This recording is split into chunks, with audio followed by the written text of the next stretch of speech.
My name is Michelle, and I'm the founder of MSW Helper, which is a resource hub for people who are applying specifically to the Master of Social Work program. In today's video, we are going to be talking about the top 10 mistakes that I see when I edit personal statements for the Master of Social Work program. So without further ado, let's get into it. The first mistake that applicants make is they apply to their Master of Social Work without having a full understanding of what social work actually is.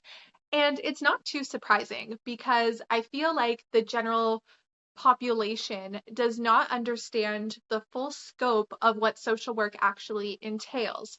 And so what happens is applicants come into social work thinking about those micro level roles, so maybe like a case manager or a child welfare worker or maybe a therapist, and that's what they're using as their basis for writing their personal statement.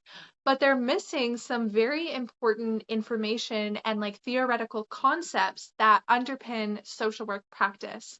So it's really important that if you are applying to your Master of Social Work, that you have a full understanding of what social work actually entails. And just as a tip for you as you are doing your research, we all know that social workers work with individuals at the micro level, but social workers also advocate at the macro level and work in communities at the meso level.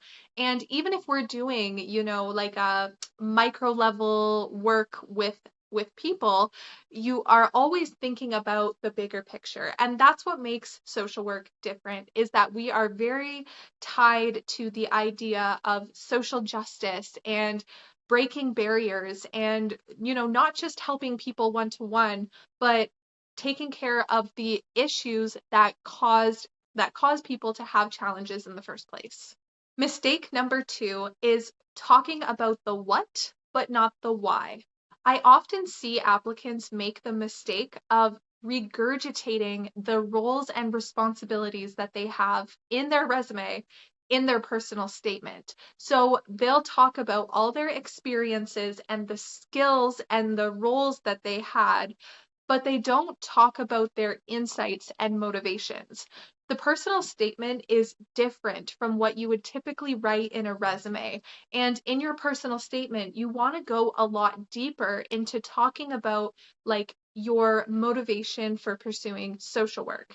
So, for example, when I worked at a summer camp between years when I was in university, my roles and responsibilities were managing, 20 kids and providing activities.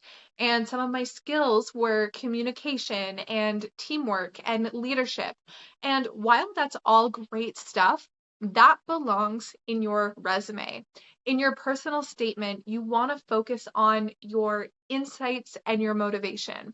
So, for example, in that summer camp, I specialized in working with kids who had disabilities and additional support needs. And I realized very quickly that there was a lack of supports that led to kids in the program getting kicked out because the camp was not providing the right supports for those individual child's needs. And this wasn't just a problem at the camp I was at, this was a pattern in the community. And this is a pattern that happens to kids in schools and in so many other community spaces. So that's what drives my motivation for pursuing a Master of Social Work, so that I can work at the macro level and advocate for kids to be in community. See how that is so much different than just talking about my roles and responsibilities. You want to really dive deep into like what you learned in those experiences and why that motivated you to pursue a Master of Social Work. If you go to the link in the description, I do have a personal statement template that you can use to really help you start brainstorming all your different experiences and uncover insights just like that one that you can talk about in your personal statement. Mistake number 3 is talking about how grad school will benefit you rather than the other way around. I often see applicants make the mistake of talking about how an MSW will be good for their careers or how they'll be able to get a certain job or it'll qualify them to get a higher paying job. Or they'll say things like, I want to attend your school because it's a top rated program. Now, all of these things are super general and don't really tell the reader anything about you. That's something that literally anybody could say in their personal statement. And honestly, at worst, it could come off as a little bit self-serving to say that you want to pursue an MSW so that you can get a higher paying job. So instead, you really want to focus on how your MSW will allow you to serve others in a greater capacity. So, for example, you might say, an MSW will allow me to work with my clients in this capacity, or that the program's specialization aligns with your personal mission to support people in like whatever way that aligns with the program. Mistake number 4 is saying that you want to help people in your personal statement. Schools will often ask, why do you want to be a social worker? And all too often, I see people write, because I want to help people. And again, that is a super broad statement that doesn't tell the reader who you want to help, how you want to help them, why you want to help them, and in what capacity. It doesn't even tell the reader why you want to pursue social work. Like, if you wanted to help people, why not become a nurse or a lawyer or a doctor or a firefighter? All of those professions help people in some capacity. So you really want to get specific about who you want to help and how you want to help them and take it so much deeper than simply saying, I want to help people. Mistake number 5 is humble bragging. Schools will often ask about an area of weakness or something that you're working on, and people make the mistake of providing like a humble brag answer or not answering the question at all because they're worried that if they say something that is like actually a weakness, that they'll be perceived in a negative way and possibly, not accepted to the program based off of that. But that is not what the school is looking for. They are looking for you to show your critical self-reflection skills. They know that as social workers, we are not perfect people. And so we need to be aware of our flaws and constantly working on them. And if we're not aware of what our flaws are, we can't work towards them. So that's why it's really important to be honest. So when you are answering the question, make sure that you talk about something that is real. You might talk about how, as a social worker, you struggle not to take your work home with you. And you're not going to talk about how, you work so hard and you care so much. You're going to talk about how, taking work home with you can lead to burnout and it can cause real issues for your career and your clients and yourself.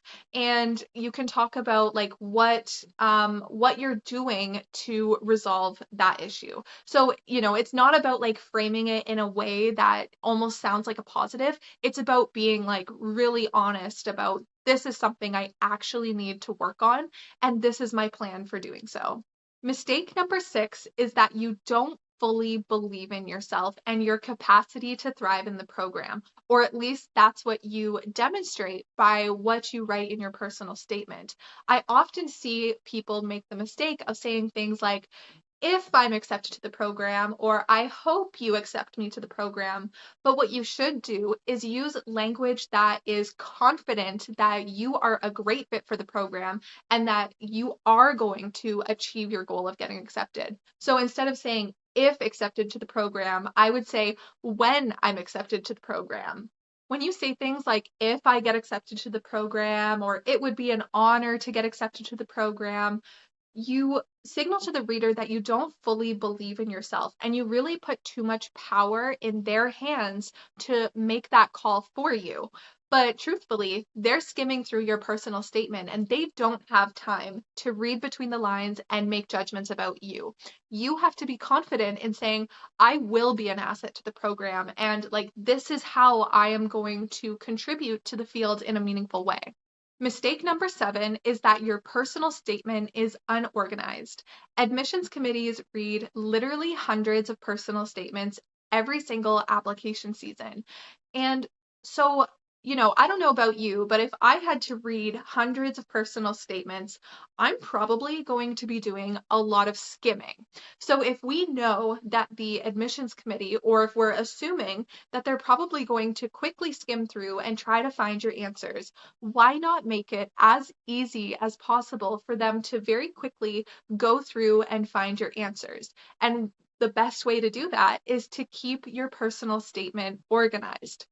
Schools will often provide prompts that they want you to answer. So my advice is to make sure that you answer the prompts in order and that you separate each prompt with a heading so that they can very quickly go through and see, oh, yep, they answered this, yep, they answered that. I would also consider doing things like having a introduction and a conclusion where you really summarize your background, goals, and experience in a really cohesive way. And that's something that we really work on in our editing services and writing workshop, is helping you really firm things up and be concise while getting everything that you need answered in your personal statement. Mistake number 8 is not following basic instructions. Schools of social work often have a very limited amount of instructions for what they're looking for. So they'll often provide things like a page limit or a word count limit, and how they want it formatted and what questions they want you to answer. They might even have instructions for like how to label the document, or what format they want it submitted in. So make sure that you are following all of those to a T as much as you possibly can.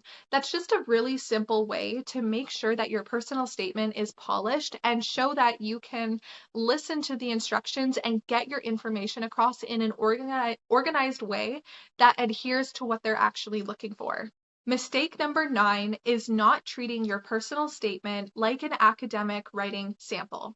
So your personal statement is obviously about what you say, but how you say it matters too. And what a lot of people don't consider is that your personal statement is your first piece of writing that the admissions committee is going to see and assess your ability to be successful in graduate school. And it is a graduate school program, so you should be treating it like it's an academic writing sample. Now, obviously, it's not a research paper, and like there are some things that are different. You're going to use I statements, you're probably going to talk about some personal experiences, but one really easy way to make your personal statement just a little bit more polished is to write your personal statement in APA formatting. Since that's what we generally use in the social work field, it's a really simple way to show the admissions committee your academic writing skills. So I usually recommend to include a title page, double space, Times New Roman, make sure your margins are right, include in-text citations and a reference page if needed. Do all those things that you would typically do when submitting an assignment for school. Now, obviously with that, if the school has instructions that counter this advice, that should absolutely supersede this. Like definitely follow any instructions provided by the school. But if they aren't providing any instructions for what they want for formatting, I would say best practice is to write it in APA format. And mistake number 10 is that you haven't given yourself enough time. The personal statement is one of the most important documents that you are going to write in your academic career, and it really does deserve the time and attention needed to make sure that you are expressing your skills, strengths, and potential in a really cohesive way. So make sure that you give yourself enough time, write a rough draft, really think through what you want to say, what your personal mission for pursuing a Master of Social Work is, and how you can contribute to the field in a meaningful way. Like I mentioned, definitely check out the description for some different tools that we have available to help you write your personal statement. And if you have any questions, let us know in the comments. And of course, we are available to edit and provide support as you go through the process of applying to grad school programs.